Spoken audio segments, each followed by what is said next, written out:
Hello, how are you? Welcome to a new installment of your Pharmacy Assistant. On this occasion, we would talk about what it is used for and how it is used. So let's take a look.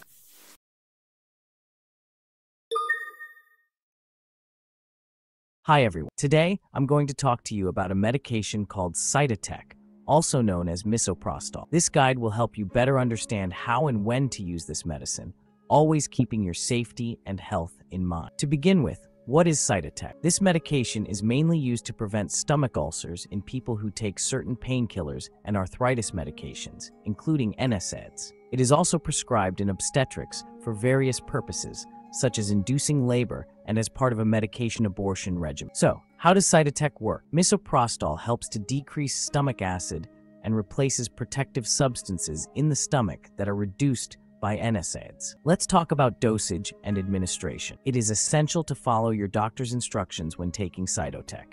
The initial and maintenance doses may vary depending on your specific condition and overall health. Always start with the lowest effective dose and adjust as needed under the supervision of your doctor. But watch out, like all medications, Cytotec has potential side effects. These can range from mild, like diarrhea, to more serious reactions depending on individual health conditions and other medications you may be taking. It is also important to note that Cytotec should not be used during pregnancy to prevent ulcers because of its potential to harm the fetus. In conclusion, although Cytotec is an effective medication for its approved uses, it should be used under strict medical supervision. Always be sure to follow the prescribed doses and take all precautions. If you have any concerns or experience adverse effects, consult your doctor immediately. Thank you for your attention and take good care. If you've made it this far, let us know in the comments why you're using this medicine.